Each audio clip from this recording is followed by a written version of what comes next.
there's a story of the Baal Shem Tov that when he was growing up, he became keenly aware and acutely aware of the fact that Shabbat is very important. And there's many, many, many laws of Shabbat, and it's very hard to keep Shabbat. Even if you want to keep Shabbat, and even if you learn Torah, and even if you keep the mitzvot, it's still very, very hard to keep Shabbat. And the Baal Shem Tov, which he was known for, he used to traverse spiritual worlds. He used to have something called the Veikut, where he would have deep, intimate attachment to Hashem within meditation. And because he was on a very high level, both spiritually and physically and emotionally and psychologically, he was able to actually traverse through spiritual worlds and to go up, so to speak, and see who's doing things right. No. Another different one, please. Thank you. So he went up there and he asked the malachim, the angels who were there, I want to see the person who keeps Shabbat the best. Who is the person who keeps Shabbat the best? Because I want to see what he does. Because the Baal Shem Tov, as a kid, was always worried, and you can never have like joy on Shabbat because he was constantly worried about doing it right. So they took him up to the highest place in Gan Eden, and there was 2 seats there. So the Baal Shem Tov, he said, who are these 2 seats for? Because there was nobody sitting on them. So he said, one of them is for you if you play your cards right. Meaning, ultimately, when you achieve your purpose in your life, which is obviously to be one of the most important people that ever lived in history, and one of the most important spiritual masters in the history of Judaism. So he was saying that when you get there, one of these seats will be for you. So he said, so who's the other seat for? So he told him that he's alive right now, and you can go see him if you want. So the Baal Shem Tov, he was known for doing this, he was not always busy learning Torah, even though he did learn a lot of Torah, usually in hiding. But he used to be amongst the people. He used to go to the people wherever they were and to try and lift them up and empower them and encourage them. And he got on his horse and buggy, and he started going, and he didn't exactly know how to get there. He just knew what it looked like. So he just started going and going and going. And because he had complete emunah in Hashem, and he knew that Hashem knew what he was doing, so he felt that whenever the horse and buggy stopped, that was the house. So he eventually got to this home, and the horse just stopped completely, dead stop. And he felt that this was it. So he went out, and he goes over to this house, but the neighborhood was very peculiar. And he knocks on the door, and a guy comes out, and he pretended, the Baal Shem Tov, that he was didn't know where he was, and he needed a place to stay. So the guy said, yeah. He said, of course you can stay here. You need a place to stay? Of course, come in. So he comes in, he sees that there's no mezuzah on the door, and he walks in, and he's looking at this guy, and he's curious as to, like, wow, this guy must be like really a big hidden tzaddik, he doesn't even have a mezuzah on his door. And the day is going by from Thursday to Friday, and he sees he's not learning Torah, and he sees he's not praying to Hashem like the 3 prayers that you're supposed to do, and he's not doing any of those things. And by the time Shabbat started, he didn't do Lecha Dodi, he didn't do Kabbalat Shabbat, he didn't do anything, he didn't prepare food for Shabbat, nothing. And the Baal Shem Tov was like, oh my gosh, I don't even think this guy's Jewish, and now I'm stuck here for Shabbat. And he's sitting there, and he's so upset that he went to this place and he did this and whatever. And then it's the next day, it's Saturday, and all of a sudden, all these people start coming over the house, all non-Jews. And they're partying, and they're drinking, and they're having a great time together, playing cards, whatever they're doing. And the Baal Shem Tov is like, I can't believe I spent Shabbat here. I can't believe this is what I ended up doing with my weekend. And at the end, as he was leaving, he said to the guy, can you just tell me one thing? He said, why did you have all those people over? So he said, I'll tell you the truth. I grew up an orphan. My parents passed away when I was very young, but I'm Jewish. And they kept Shabbat. They kept this thing that was called Shabbat. And I don't remember anything about it. The only thing I remember is that they used to have people over and they used to make them very happy. And every single weekend that I was there for a few years, before my parents passed away, that was what they did. And I remember that very fondly. And I was adopted by a non-Jewish family. And I don't really know anything about Judaism. I don't know anything about the Torah. But ever since then, I made up my mind that every weekend, if I had the opportunity, I would have everybody in my neighborhood come over and to make them happy. And the Baal Shem Tov realized, wow, this is what Hashem wanted me to say. That Hashem likes more than anything when his children are happy. And the Baal Shem Tov, actually, his first inclination was like, wow, this guy is such a chashuv guy. He just doesn't know anything. Like, maybe I should just tell him that there's laws of Shabbat. He probably doesn't even know that. And he would probably keep it if I told him. And the Baal Shem Tov actually opened his mouth to start to tell him what Shabbat really is and how to do it. And as soon as he started to open his mouth, he couldn't speak. And there is a tradition amongst real tzaddikim that they don't do anything Hashem doesn't want them to do. And that even means that when they go to say something which they think is for Hashem, Hashem will actually have them not be audible. They can't talk. They can't get the words out. Their tongue is stuck because Hashem doesn't want them to. And then he started to think to himself, why doesn't Hashem want me to tell him how to keep the mitzvot of Shabbat? And then he realized on his walk home that if he would tell him, he would try and do it. But he has no means to because he doesn't have money. And he lives in a non-Jewish neighborhood. So he wouldn't be able to get kosher food. And not only would he not be keeping Shabbat, he would just be unhappy. And one of the spots was for him, for the people who keep Shabbat the best. Now, once this happened, the Baal Shem Tov, moving forward in his life, he realized that as much as Hashem likes us to do the mitzvot and to do the things that he believes are good for us, it's just as important that we're happy. And this is part of the main reason why Rabbi Nachman stresses it so much, that you have to be happy all the time, because Hashem wants you to be. That's why he said it's a mitzvah gedola. It's not because Rabbi Nachman just wanted to feel good. It's mitzvah gedola doesn't mean it's a good thing to do. It means this is a commandment that Hashem wants us to be that happy all the time, to be happy in doing the mitzvot. So this was part of the reason why Hasidus ended up becoming very connected into the concept of joy and sort of reinvigorating it within Judaism, even though it's very clear in the stories of tzaddikim from the past and in the Gemara that there was that level of joy. So now this is not to say, chas v'shalom, not to do the mitzvot. You should do the mitzvot. Hashem wants you to do the mitzvot. Rabbi Nachman says you should learn Shulchan Aruch every day. But it's just to point out that it's very, very important not to lose you, not to lose your sense of joy, because Hashem doesn't want that. And even though you might see many Jewish people, religious people, who are keeping all the mitzvot and they're not happy, and you'd say, well, that's everybody, so it must be that this is what Hashem wants. And it's not. It's not what Hashem wants.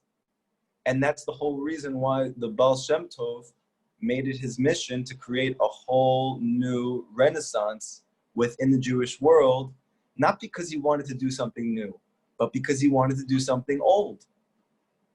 He wanted to do what Hashem told us to do. And that requires us to serve Hashem besimcha. And that means to be happy. Just something to say.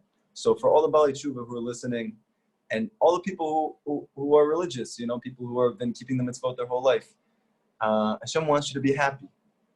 So if you are thinking to yourself, should I do this? Should I not do this? And it's beyond what the mitzvot say to yourself, this Hashem wants me to be happy. Is this making me happy? The answer is yes. So it's a mitzvah to do it. It's good. And if you see that you're taking something on yourself and it's making you unhappy, so don't do that. Because Hashem doesn't want you to be unhappy. He wants you to be happy.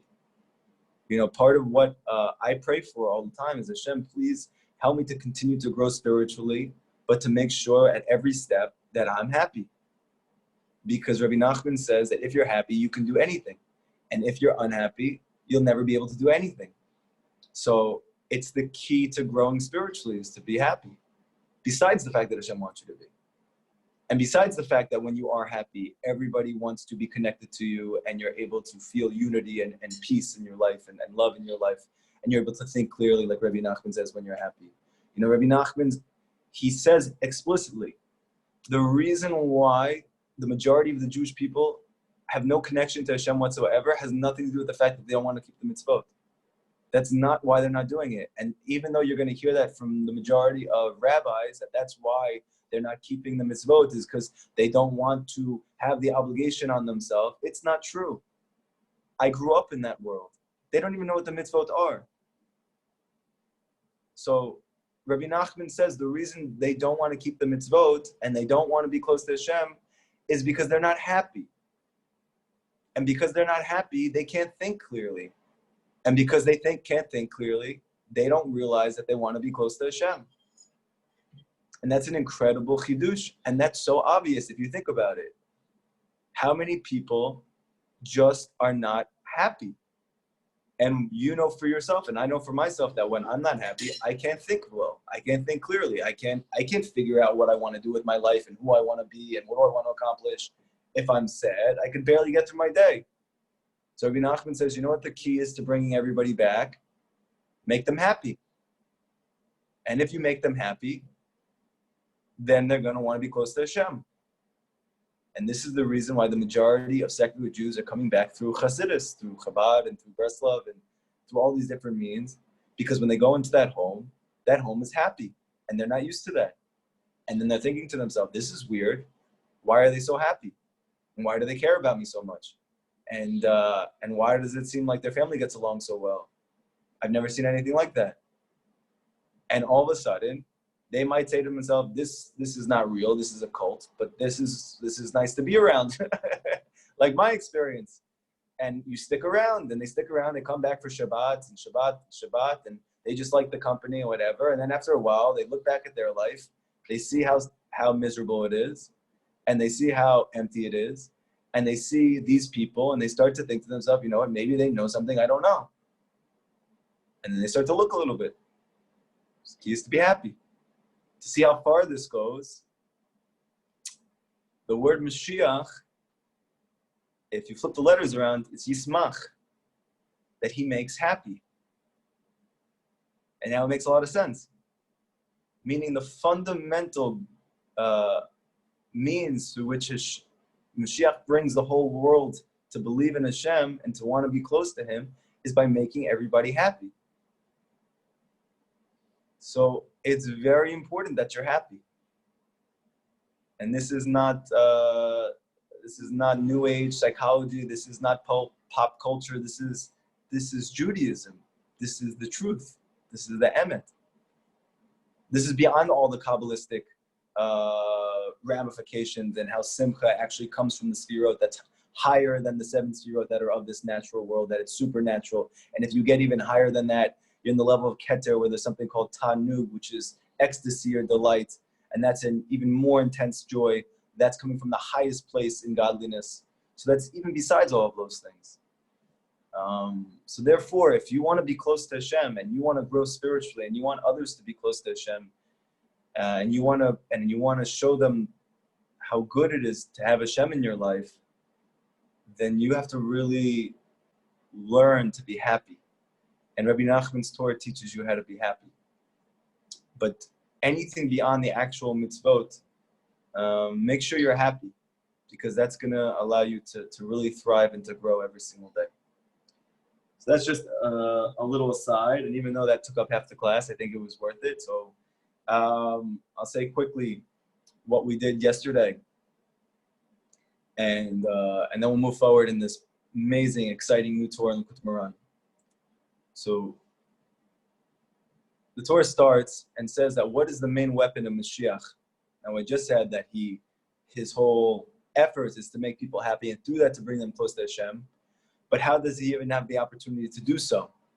How does he become that happy, that he can give that happiness over to others? How does he have that self-confidence to be able to reach out to the world and to lift them up? So Rabbi Nachman says, if not for this one thing, he wouldn't be able to do any of those things. There's one reason he's going to have the power to overcome all obstacles and difficulties in his life and to bring the whole world to peace and to truth and to closeness with Hashem, and that is his mouth, and specifically in the area of prayer, meaning he's talking to Hashem all day. And when he's talking to Hashem, he's pouring his heart out to him. And he continues to do this in his life and to perfect his prayer. And once his prayer reaches shleimut, reaches completion, then he can conquer the whole world. And it's all through prayer. It's all through talking to Hashem. And we said that for us, for each and every one of us, we all have a spark of Mashiach within us. And that is not just a nicety. That means that whatever applies to Mashiach applies to us on a smaller individual level. That we can also achieve conquering of all of the difficulties and challenges in our life. And it happens through the same exact means as through Mashiach, which is through tefillah. His main weapon is tefillah, which we connected to the concept of the nose. That just like when you breathe, you need oxygen for your physical body to sustain, so too the concept of the nose spiritually is tefillah. That you need to breathe just like you need to pray in order to experience the light of your soul. And that it's alive, it's actually alive. You're not just doing by rote whatever you were told, but that you're literally connected to something that is beautiful, to something that is true, to something that is genuine, to what Hashem wants. And it's all through prayer. It's all through talking to Hashem. Now, we're going to move forward.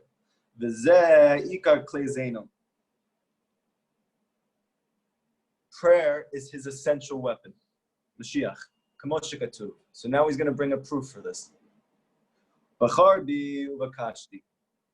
Yaakov Avinu was giving a bracha to Yosef HaTzadik, his son, the main spiritual heir to him, and the one through which he gave his children, Yosef's children, Ephraim and Manasseh, a double portion.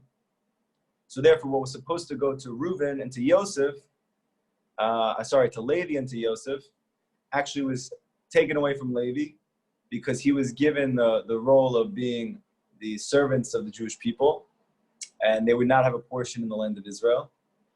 And it would be given to Ephraim and Manasseh, to two of Yosef's sons, so he got a double portion. So he was explaining to Yosef how he got it. Now, seemingly, it simply sounds like he's just saying, this is what happened, and now I have this double portion of physical land to give you, and here it is. But the Torah doesn't waste words. And there's a reason why everything that's said, it's said. So why is Yaakov telling Yosef, I got it this way, meaning with my sword and my bow?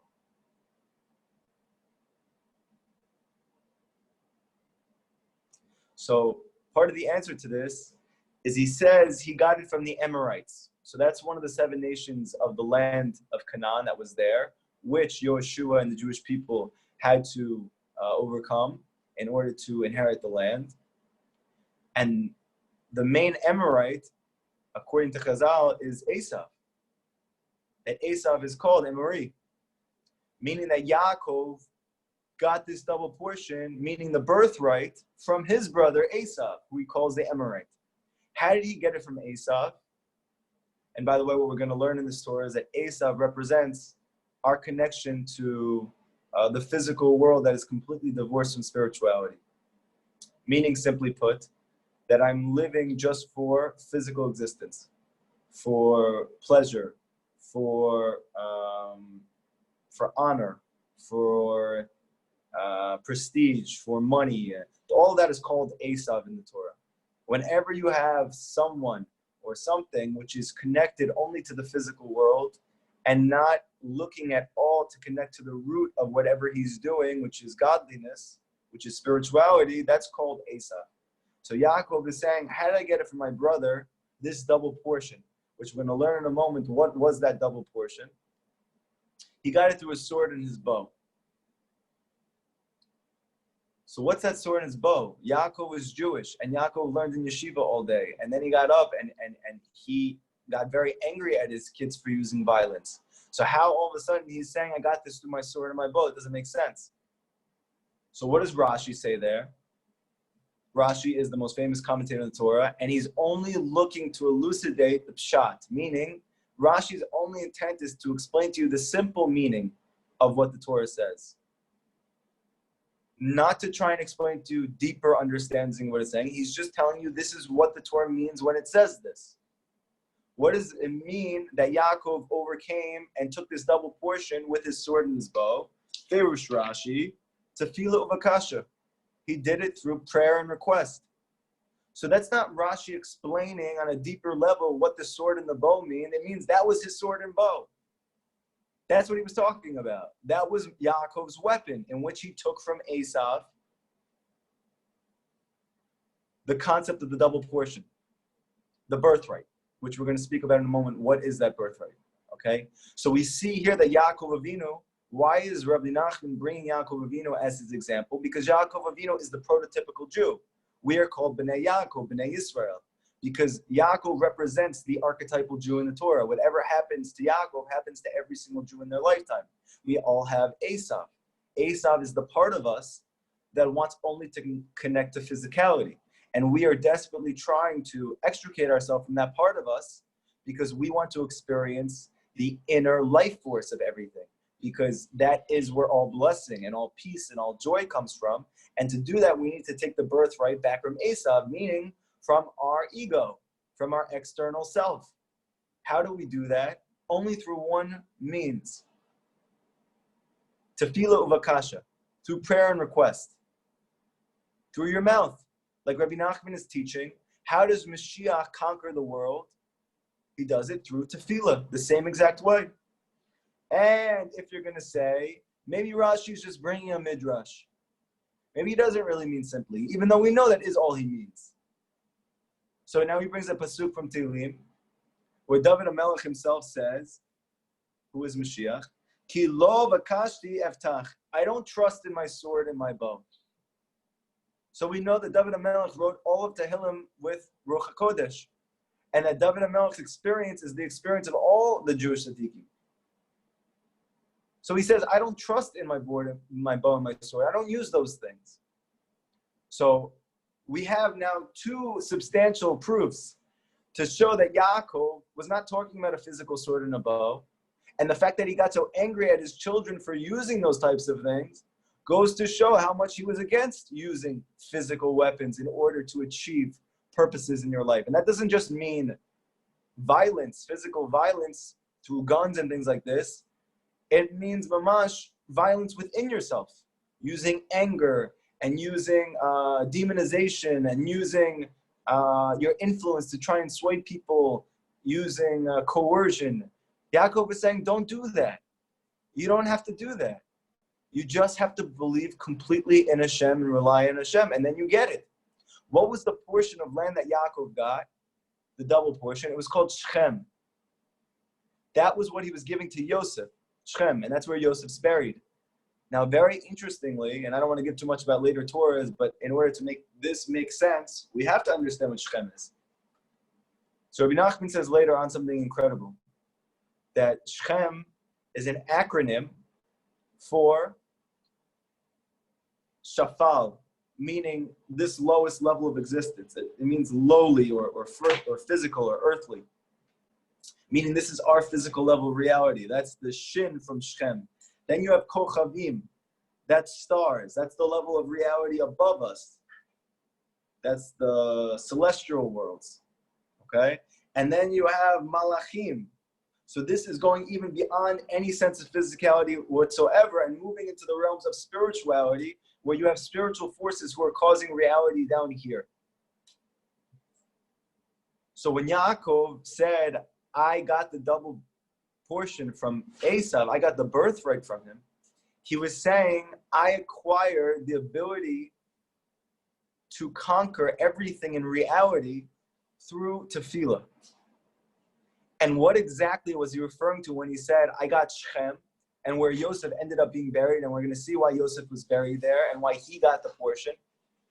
So it means that Yaakov was telling Yosef, I have figured out how to control all of physical and spiritual reality with my mouth.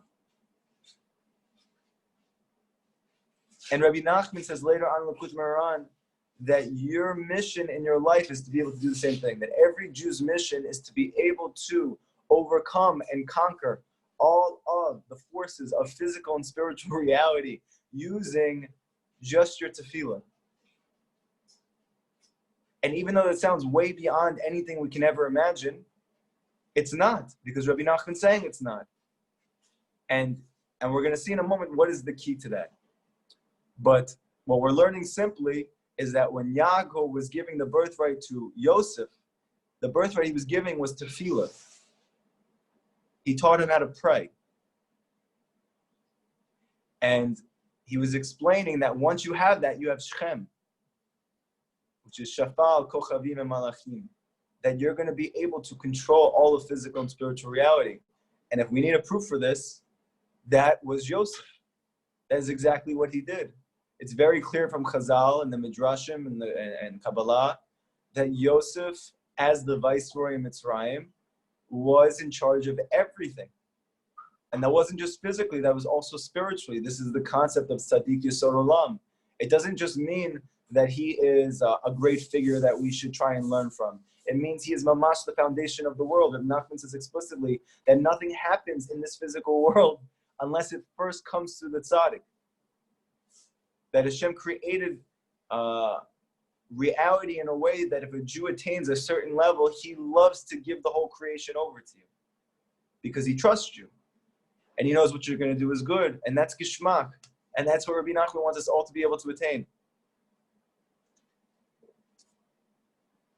And this is Bechina Tehilati Echatam Lach. When you praise me, I'm gonna clog my nose for you. Which we learned before yesterday. What's the concept of Hashem clogging his nostrils? So we learned that in a very deep spiritual way, all din, all judgments come down into the world through the left side of Hashem's nose, so to speak. And he was telling David that when you praise me, meaning when you speak to me, when you pray to me from your heart, and you thank me for everything in your life, and you ask me for what you need, and you tell me about what you're struggling with, I am going to plug my nose for you, meaning I'm going to mitigate and sweeten all judgments that you are experiencing and the Jewish people are experiencing. Rabbi Nachman says very clearly the main way to mitigate and to destroy judgments, decrees on your own life, meaning that practically means anything in your life that's not going the way that you would hope it would go, anything that's going negative, anything that's causing you sorrow, anything that's causing you pain, anything that's causing you anguish is called judgments. And then at large, with the Jewish people, for sure, we've been in exile for 2,000 years, and the majority of people don't even know that there's Hashem. And then if you just look at the world with the COVID virus, this is din, this is a judgment. How do we mitigate these judgments? The answer is, Rav Nachman says, the main way is through tefillah, is through prayer. And the reason we're learning is because that's the only thing that can get all the way up to that highest spiritual source in which judgments come down from. And now we're going to move on to the obvious question is, how do you get to that place? How can we get to the point that we can pray in a way that we have Shechem, that we have a double portion, that we have the birthright, that we can manipulate physical and spiritual reality for the benefit of mankind and for our own family and for ourselves?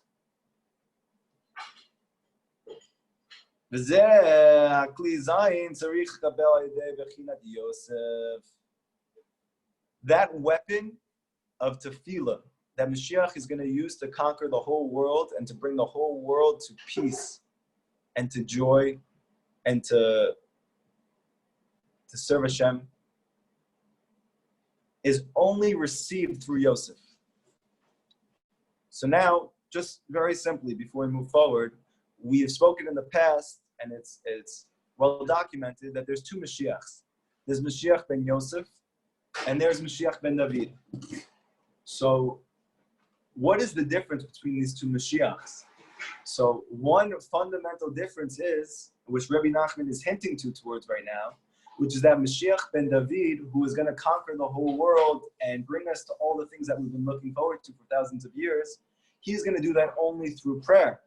But his ability to do that is going to be completely dependent on Mashiach ben Yosef. And Yosef is the tzaddik. The tzaddik Yisod Olam. That David's ability to bring redemption to the world is going to be completely contingent on his ability to achieve or to receive from Yosef. And who is Yosef? Hainu Shmirat HaBrit. The Zohar says, what is a tzaddik? Because there's a pasuk that says that all Jews are tzaddikim. So the Zohar says, really? All Jews are tzaddikim? Pretty sure I saw the guy next door. He's not looking so much like a tzaddik to me. So the Zohar says, so it's not true that all Jews are tzaddikim, meaning they're acting within that realm, but it is true that every Jew has a part of them which is called tzaddik. And when they tap into that part, then the Torah and Hashem calls them tzaddik. What is that? So the Zohar says explicitly, when they are Shmirat HaBrit. That if a Jew is able to not waste seed on a simple level, and we're going to discuss more what it means to be Shmirat HaBrit as this Torah goes on, because it's more than that. But if simply in the area of sexual purity, you have attained a certain level that you do not waste seed or do any of the other things that the Torah says is not allowed in the area of sexuality. So the Zohar, which is the deepest Kabbalistic text and the fundamental text of Kabbalah, says Hashem calls you up above a tzaddik if you do not waste seed. That's what it means. That's called the Brit. So now it makes sense. Why? Because Yosef is the archetypal tzaddik. Why is he the archetypal tzaddik? Because Hashem sent Yosef down to Mitzrayim, which was the place of complete sexual immorality. Not unlike the world that we're living in now. That we grow up in a world that, just like Mitzrayim, not only was it normal to do all the things that the Torah says not to do in the area of sexuality, but it's championed. It's great. You should. It's healthy for you, and it brings you happiness and joy and all these other things that they say. So Yosef went down to that place. And how many of us struggle in that place in America, in Western civilization, that you're just barely holding on to that one thing that you heard, that you kind of believe in, or you really believe in, and you really want to try and do it, but everyone's not holding by that at all, and you're trying, but you know.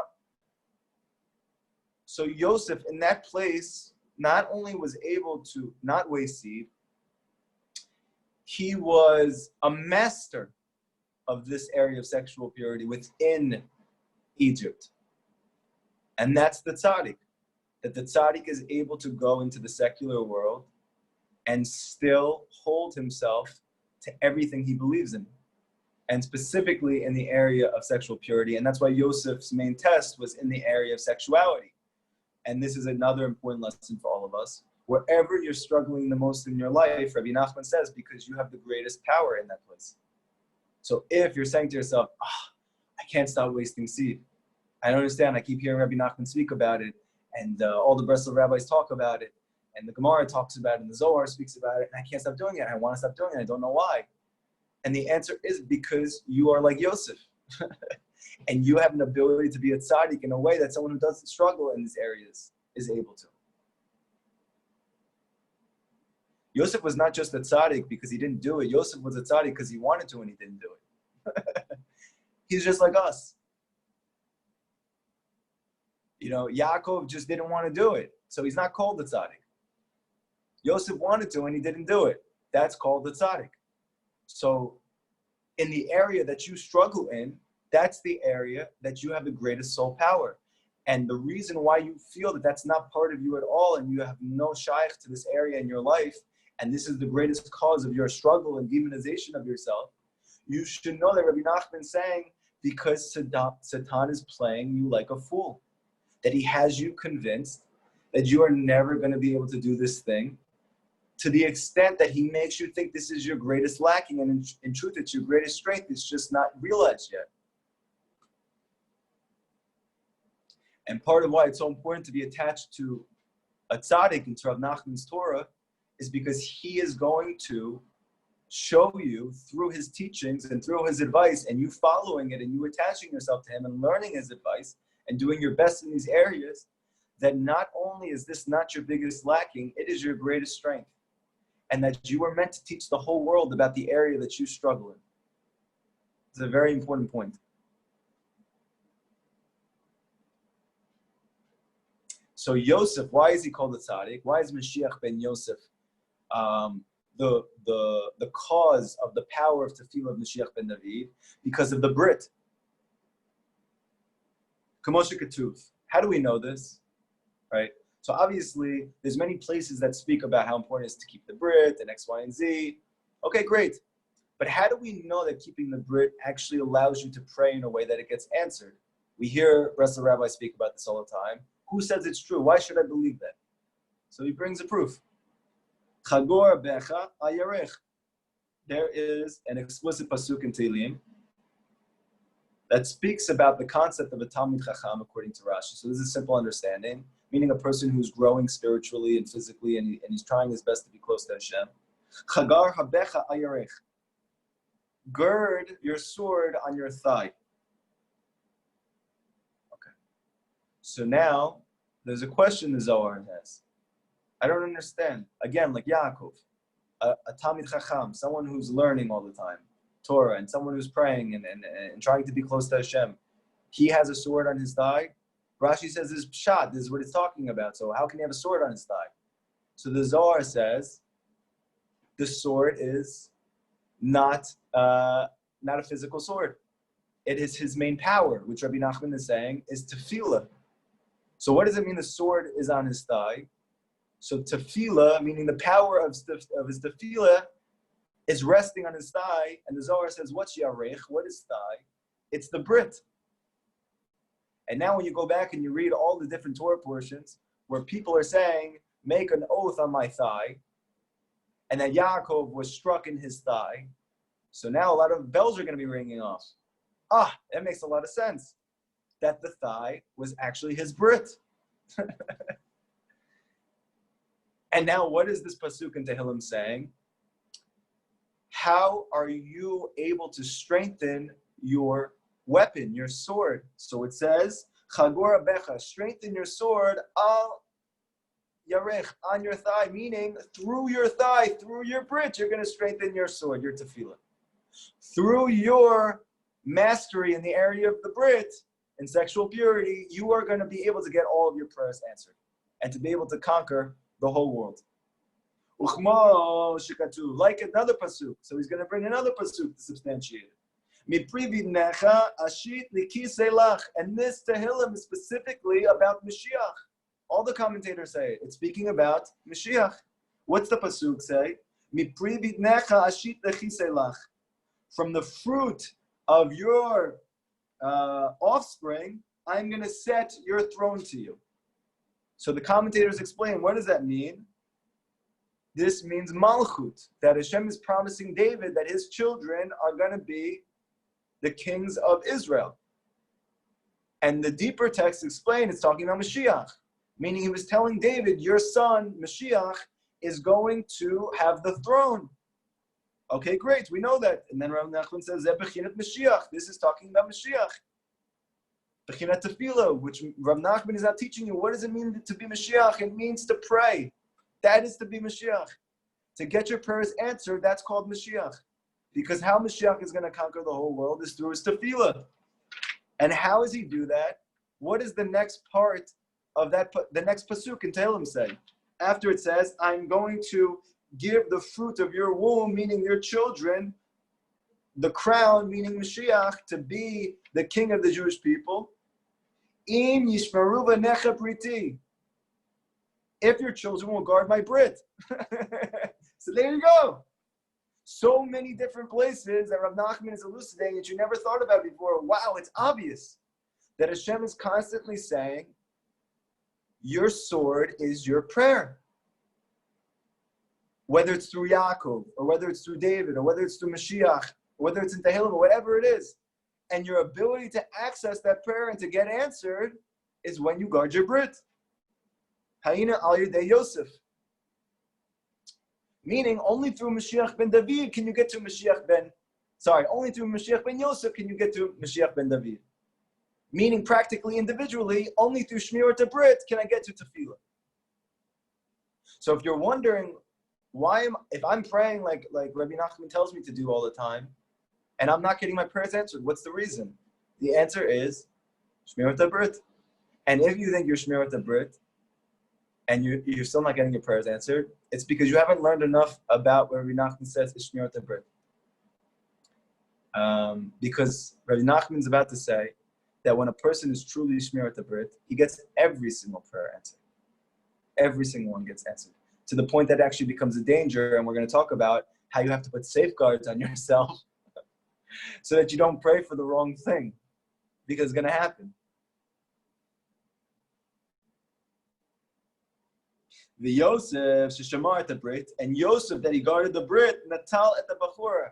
He is the one who took the birthright. What's that birthright? Shehu bechinat avodat tefillah. What is the simple understanding of the birthright that was supposed to go to the firstborn but ended up being taken away and going to Leviim? The answer is service in the Beit HaMikdash. And it's very clear that the service, the avoda of the Beit HaMikdash was tefillah. Like Hashem said himself, this is the house of prayer. Meaning they were going to become masters of prayer. That was supposed to be all the firstborn. And because of the sin of the golden calf, they lost that. And it went over to the Leviim. Now, before that happened, it happened on a micro level within the children of Yaakov, because whatever happened to them happened to the Jewish people at large. Who was supposed to get it? It was Reuven. Reuven was the firstborn. But he lost it. How did Reuven lose it? We'll see in a second. Bechina pi shenayim. What's the concept of prayer? It's a double portion. Ki etafila hu pi shnayim. Because prayer itself is twofold. The Gemara says in Brachot, what is prayer? Sheyesh behem shivkol shemakom u'she'elat zarachav. That you should first thank Hashem for everything in your life, and then you should ask for what you need. So you see that there's two main aspects to prayer. There is gratitude, and there is request. There is tefillah, and there's bakasha. There is the sword and the bow. So your double-edged sword that you are going to slay negativity in your life with and to transform all darkness to light and to bring blessing to your life and to get all your prayers answered, that is through the sword of prayer. But that sword has two edges. That's called to thank for what you have in your life, both the good and the bad, and to ask Hashem for what you need. That's the sword.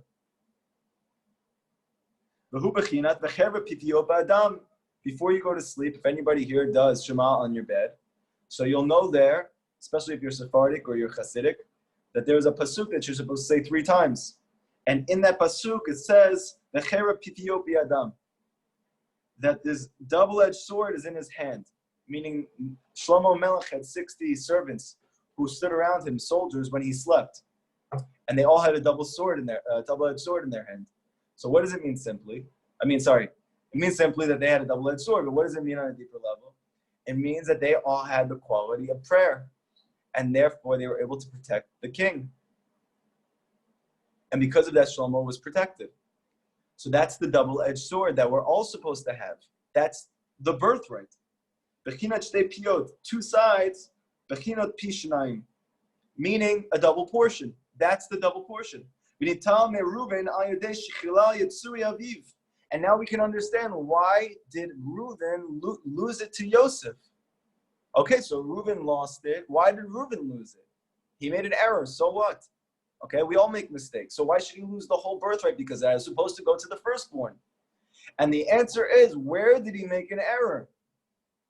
He moved the bed.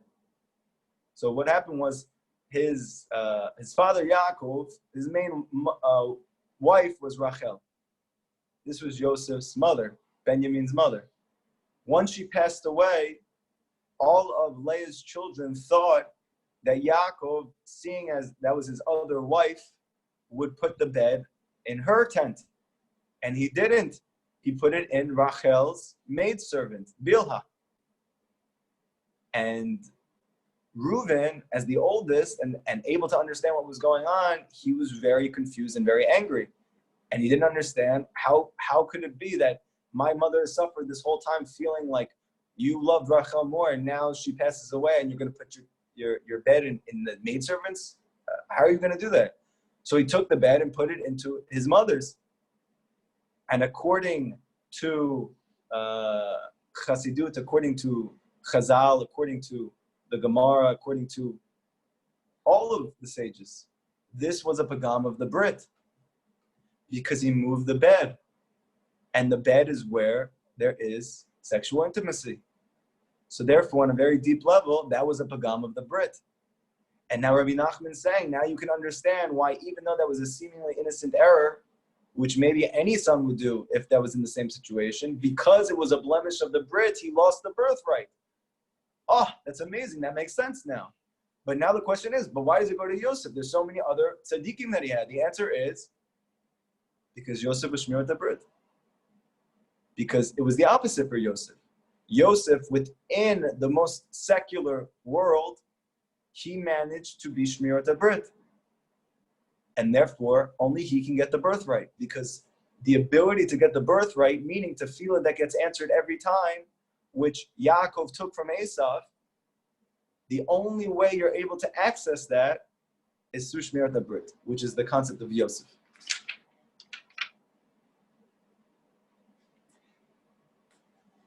Any questions about the second section?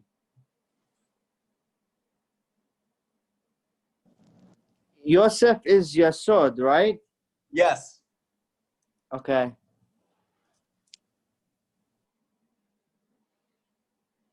Any other questions? So to the degree that a person's tefillah gets answered or doesn't get answered, you're basically, well, not you, but Rav Nachman saying that to that degree is blemished? If a person's tefillah is not getting answered, then he has a blemish of the Brit.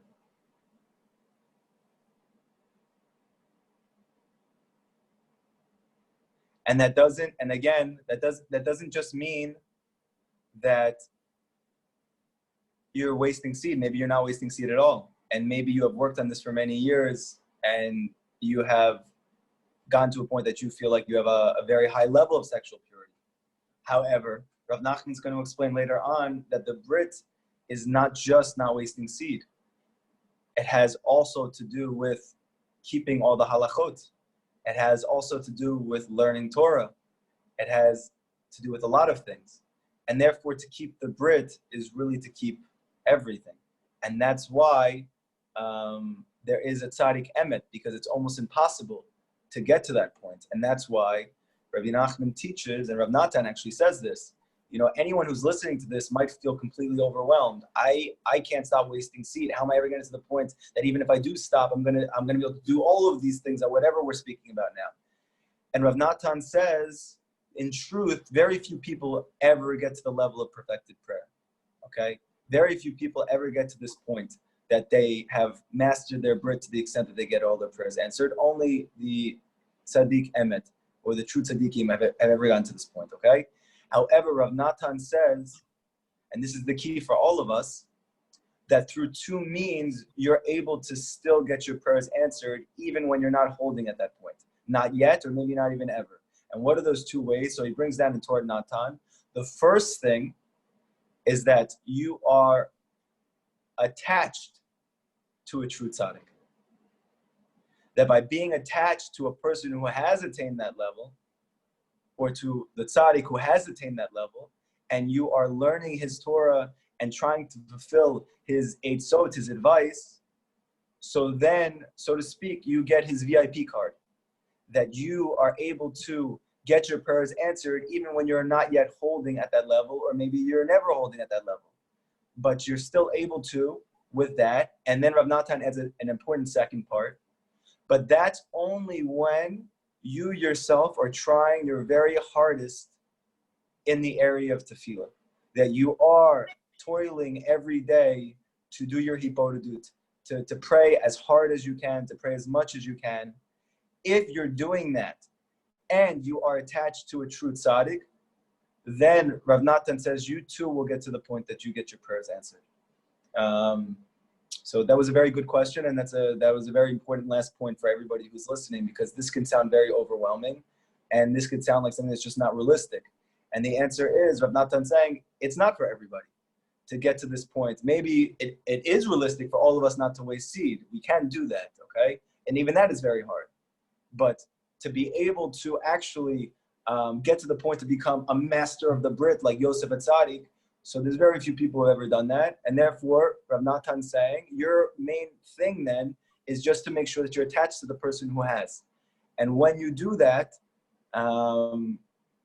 meaning the Rav, meaning the Tzaddik, when you're attached to that Tzaddik through his Eitzah, through the people who are giving you his wisdom, and you're trying to live according to it, then you have a chance to do it as well for yourself. And on top of that, you are putting in the effort every day in your Hippo to talk to Hashem, to pray as hard as you can.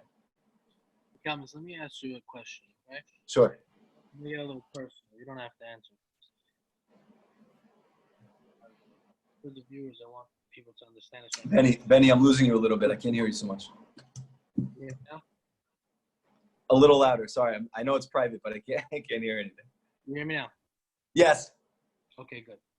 How does a person know, like, for example, Rav Nassim had this whole encounter where he was supposed to be the head of his city? And that was the truth. Yeah, we know the truth of truths that Rav Nachman told him, you should take it, but you should, instead of taking it, you should be with me. So how do you know, let's say Rav Nassim davened for that, and he had Rav Nachman, he had somebody who was like guiding him and telling him, this is what you gotta do, this is how you do it, right? We don't necessarily have that leader figure. There's so many people that we're learning Breslov Hasidus from. Right. Obviously, the Rabbi is, the Rabbi, and everyone else is just the offshoot of him, correct? Right. Therefore, whenever a person's davening and he's praying, Hashem, I need this, I need that, thinking, obviously he's doing the three parts, the praising, the thinking, the asking, and he's asking Hashem, and help me out, and do this, and do that, whatever, and he's getting all those things answered. How does that person know that this is what Hashem wants, as this is not what Hashem wants? Like the story of Rav Nassim and Rav Nachman. Great. Very good question. So the answer is that's the next section.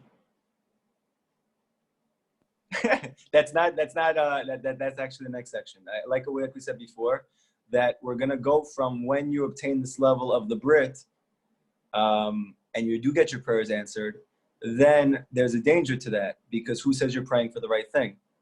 And then there's a quality called mishpat, which we're going to learn how to attain this quality of mishpat. And through mishpat, you're able to make sure that you're asking for the right things.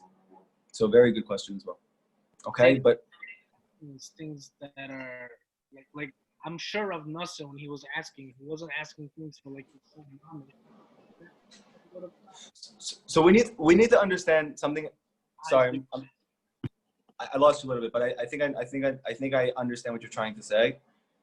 We have to understand that when we get anecdotes about the relationship of Rav Nachman or Rav Natan, we need to look at those anecdotes very clearly, meaning those stories that we hear about them and how Rav Natan responded to certain things and how he acted in certain ways. We know that famous story about how he was supposed to be a Rav, and then he came to Rabbi Nachman, he said, should I take that? And he said, you should. And then Rav Natan said, is that the truth of truths? And then Rav Nachman said, definitely not, you shouldn't take that job. So Rav Nachman never told anybody to do anything. That even though we have the concept of the tzaddik, and we're saying that your ability to reach your spiritual and physical potential is by following his eitzah, that's the eitzah within his Torah. But Rabbi Nachman himself never explicitly told anyone to do anything. He only empowered you to make a good choice for yourself. So one second. No, he was saying... I read it's in Sechot Haran that Rav Nachman specifically said, I don't tell people what to do, because when a big tzaddik tells somebody to do something and they don't listen to him, they get punished in judgments. So he said, I say, if it was me, I would do this. If it's, maybe this is a good idea, what do you think about that? That's what usually Rav Nachman is explicitly brought down in yes. Rav Nachman's. Thank you, Abraham. Sorry for Therefore, when you no, that was great. I appreciate that. So therefore, when you hear certain stories, you have to get the whole picture. That's why it's so important. You speak to someone who knows really what that relationship was like and what was going on there, because you can hear certain stories and come out thinking like, oh, this is the whole thing, and it's not the whole thing. The only reason Rav Natan prayed that he should be connected to a true tzaddik is not because he had one doubt that Rav Nachman was not a true tzaddik. He didn't have a doubt at all. It's just because Rav Nachman told him to do it. He knew that was for him. And not only that, Rav Natan completely nullified himself to everything he learned from Rabbi Nachman. That doesn't mean that Rabbi Nachman said, do this and do that, and he did it. He didn't do that. That was not their relationship. Rabbi Nachman believed in empowering, that every Jew is capable of making the right decision on their own, giving the right wisdom and giving the right encouragement and giving the truth. And every Jew can be just like him, correct?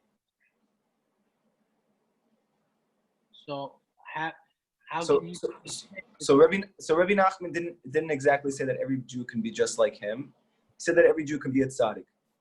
But there are tzaddikim and there are true tzaddikim. And there's very few true tzaddikim who ever lived.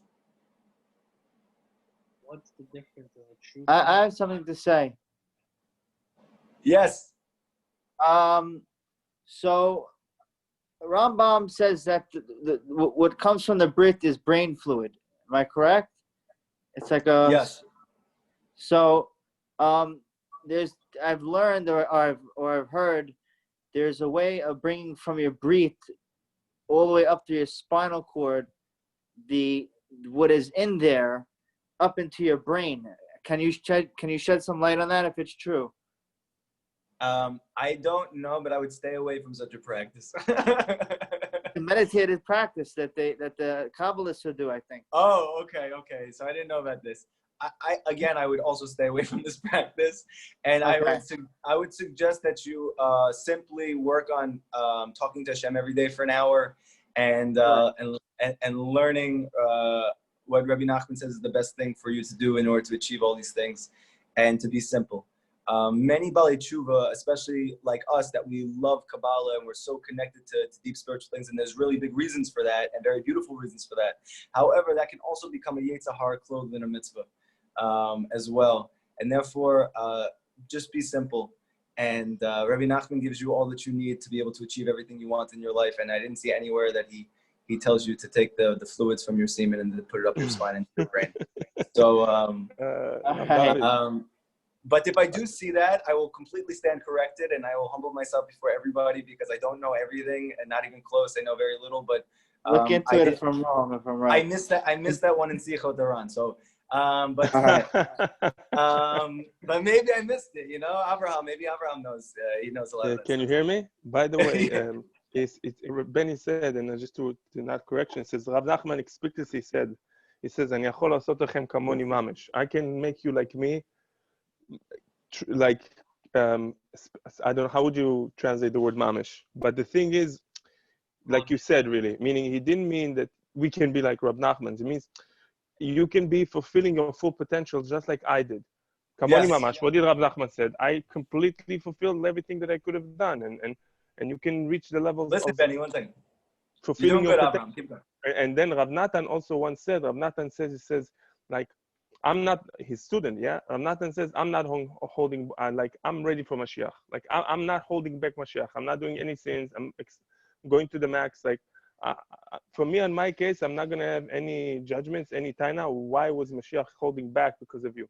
He says, I got my Mashiach, meaning I'm fulfilling my potential to the max. So this is what the Rabbeinu meant. So even people going to say, and I heard it from very big Besser Rabban, because it's exactly like what Benny said, but the meaning was exactly what you said. So the person who fulfills his potential, he's already unlocked and tapped into this consciousness called Mochin de Galu, right? Just like any tzaddik or tzaddik emet or whatever it is. But so Hashem and Netanya speaks about this, and it's very clear in Zohar and Kabbalah. There is a concept of souls, and Rav Nachman's going to speak about this later, that have higher level of influence, okay? And those souls that are given higher levels of influence, the reason is because their souls are more root souls, okay? And therefore, as a result of that, they're able to achieve more, not because they deserve it, but because that's what's going to allow the people who are listening to him to grow. Like Moshe Rabbeinu, when he went up to receive the Torah, he said, I'm not giving this for you, I'm giving it for the Jewish people. That's why I made you the all-encompassing soul, so that you can then go get to the highest level and give it to everyone else. So the answer is, when you max out your potential, that's called being a tzaddik, like Rabbi Nachman, like Abraham is saying, that it's saying I can make you like me. He said, anybody who attaches themselves to me is going to be, I can make you all tzaddikim, and it's true. But Rabbi Nachman said, and Rav Kramer said this in Uman, that he said, notice that Rav Nachman told Rav Natan, make many students, but he didn't say make any rebbeim. He didn't tell him. He told him, I'm going to be the Rabbi, and they're going to be students and make students. It's brought down in a few places. So I heard from Rav Kramer this, and he's a pretty good source. So he said that he explicitly he said that he should make many students, right. And also there were things that Rabbi Nachman would allow people to do with him that he wouldn't allow to do with Rav Natan. And that was nothing against Rav Natan. Rav Natan achieved his purpose in life. He was one of the greatest Jews who ever lived, and Mamash is giving us all life. But Rav Nachman said, you can learn my Torah from Rav Natan, but you can't do vidui in front of him to Hashem. So, and that wasn't a knock against Rav Natan. That was not him. That was not his chelik in this world. That was not his portion in this world. He was the moon, and Rav Nachman was the sun, and it's just a different role. Part of, and this is a very important thing for anyone who's listening, part of growing to your fullest potential is being humble. Being humble means that I'm going to do the best that I can possibly do, and whatever that looks like, that's good for me. And not to think that I have to be like someone else, because you don't have to be like anybody else. In fact, it's a very big Yetzer Hara to feel like you have to be like anybody else. It's you and Hashem put everything in this world for you to accomplish your mission in your life.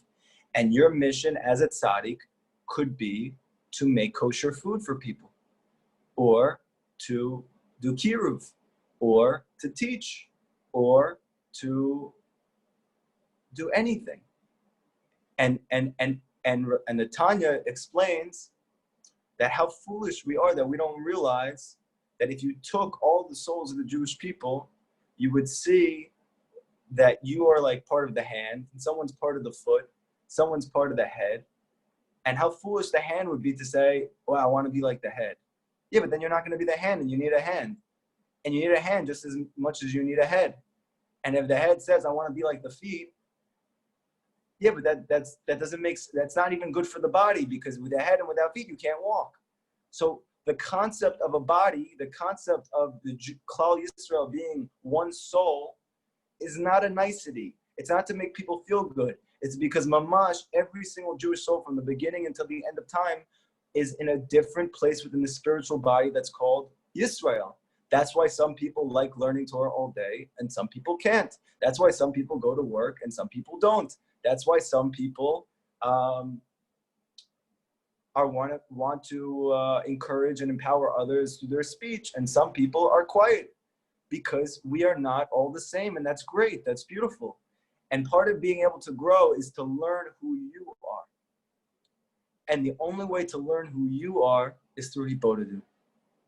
There's no way to accurately figure out who you truly are except through heartfelt prayer every single day and talking to Hashem about it and asking for help to figuring out who that is. And in the meantime, and this is a piece of advice for the person who asked, that you should have peace with wherever you are and know that that's wherever Hashem wants you to be. Because if not, then you wouldn't be there. So that's the answer. Any other questions? So people spoke about Benny, about Mochin the Gadlut and Katnus. People should know Rabbi Nachman had Mochin the Katnus. I know one time when he was on a boat going to Israel or back, It was a big storm, and the guy his student that was with him said, Rabbi, please, you know, you're tzaddik, pray, say some shemas, do some Kabbalah stuff. He says, I am not doing and I can't do anything. Right now, I'm I cannot do a thing, right? And from a huge tzaddik, it was like a big surprise to the student. So and he still was perfect, and he still was fulfilling his potential, was the tzaddik emes. Even though he had mochin the kasnut, it's probably not the only time that he had. That's just the one that I remember. So mochin the kasnut and accepting that it's also, you know, it's also an avoida. Nachman says that mochin the kasnut is part of being a Jew. It's you have to cycle through these two things because Rav Nachman and Rav Natan actually explain. Rav Natan says explicitly that the whole purpose of going to mochin the gadlut, meaning going to expanded consciousness, is to go back down to limited consciousness and lift it up. So you have to keep going back and forth. So it is definitely not. There's a lot of things. Yeah. It's brought down with the shvirat kelim to make new kelim. So many ways it's true. Anyway, I think the simple thing that he's trying to get away with or come away with is how do I know who I am? How do I know what Hashem wants from me? You know, and I want to invest myself completely in whatever that is, but I don't want to shoot beyond whatever Hashem wants from me, and I don't want to shoot less than that. And I think we can all relate to that. And the answer is that's why it's very, very important that you talk to Hashem every single day, and you have quiet and peace of mind, and also that you have yourself in the meantime attached to a real tzaddik and to follow his eitzah that he gives you and to try and fulfill his practices and the Torah, and through that ask Hashem that he should give you clarity in this area. But even when you're trying to figure it out, you should still have peace. That should not take away your joy, because then it becomes the Yetzer Hara clothed in a mitzvah. And know in the end that nothing happens unless Hashem wants it to happen. And that's very, very important. Any other questions? Practical Rabbi, questions? Yes. You said 2 ways to have your prayers answered. One, to attach to a tzaddik, and the second one is the correcting 100% of the Brit. Is that what it is, or is there something else? No. So the way to get your prayers answered is through guarding the Brit. But Rav Natan is saying, but all of us who are listening, we're not masters of the Brit, and maybe we want to be, and maybe we hope to be one day. But what does that mean? Like, until that point, I'm not going to get any prayers answered? So Rav Natan says, no, there is a way in the meantime also to get your prayers answered, even without actually having rectified this area. And the answer is twofold. He says, if you are attached to a tzaddik who is holding this place, a true tzaddik, and you're learning from him, and you're getting guidance from him, and you're trying to live according to his advice, and you are also on your own part doing your best to toil every day within prayer, within tefillah, within hibodedut. And if you do those two things, you will still get your prayers answered as well. Any other questions? Yeah, wanted to ask, I mean, I know it both is big on Shavuos and whatever, but what is like the avoda that we have for Shavuos? I mean, is it to do the tikkun? Is it, I mean, besides doing it both at night, which is obvious, if the ones who stay awake. Yeah, so I actually wanted to speak about Shavuot before I finish, so that's a good way to end the class. Oh. And Shavuot in 3, 2, 1, action. Yes, okay, thank you. So thank you, Abraham. I'll pay you later. So answer is like this. And first off, I just want to say thank you to everybody in these classes. This is the 4th week we've been doing it. That means we've been doing it for up to a month almost, and we're not going to have any more men's classes until Shavuot. So I just want to say thank you to everybody. And I really appreciate not just that you're coming to the classes, but that you're really trying, that you're all trying so hard to really maximize your potential in your life, and to try and be authentic and genuine, and to try to really come close to Hashem, no matter what you're struggling in, and no matter how you're feeling. And that is so precious to Hashem, more precious than you can ever imagine, even more precious than the results. So that's first off. So I can't wait to after Shavuot come back together with you and to continue this very, very important Torah, Likutey Moharan, the second Torah, and to get more understanding and clarity in this. With that being said, Shavuot is coming up. This is Matan Torah, and it's according to Kabbalah, it's not just that we received the Torah thousands of years ago on this day, and therefore we're commemorating it, but that in fact, the whole reality of Matan Torah takes place again every Shavuot. That, so to speak, if you are able to, you have the ability to makabel the Torah again, like the Jewish people did thousands of years ago, yourself, to receive the whole Torah anew. And therefore, it's a very powerful day. And it's one of the 3 days, actually, that Rabbi Nachman insisted on his students coming to him during the year. The other one that most people know, obviously, is Rosh Hashanah.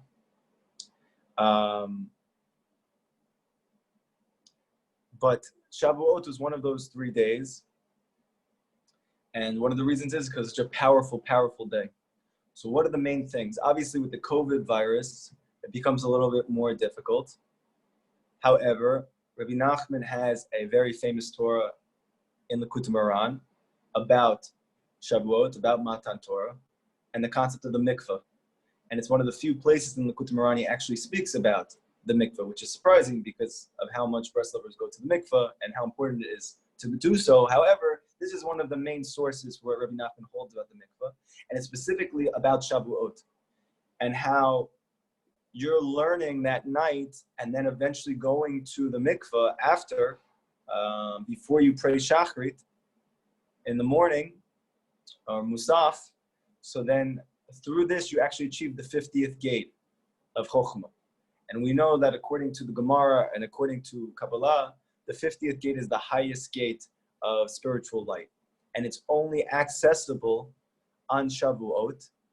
And it's only accessible after you have learned all night. And it's only accessible if you follow that up by going to the mikveh. And then you achieve the 50th gate. So obviously, it is very, very important on Shavuot to go to a mikveh. Now, obviously, we have an issue that a lot of us can't get to a mikveh because of the virus. And therefore, everyone should be davening very much in your hibodedut that somehow Hashem should perform a miracle that you can get to a mikveh. In a way that's obviously not a chilul Hashem, or that's going to be a health risk, but that hopefully Bezrat Hashem you should be able to. And again, the key to that experience on Shavuot is that you learn all night, okay? Now this is clear from Chazal, that this is the avoda, to learn all night. So, but beyond that, what are you learning all night? So Breslov Hasidim, like the Sephardim, based on the custom of the Arizal, they learn the Tikkun.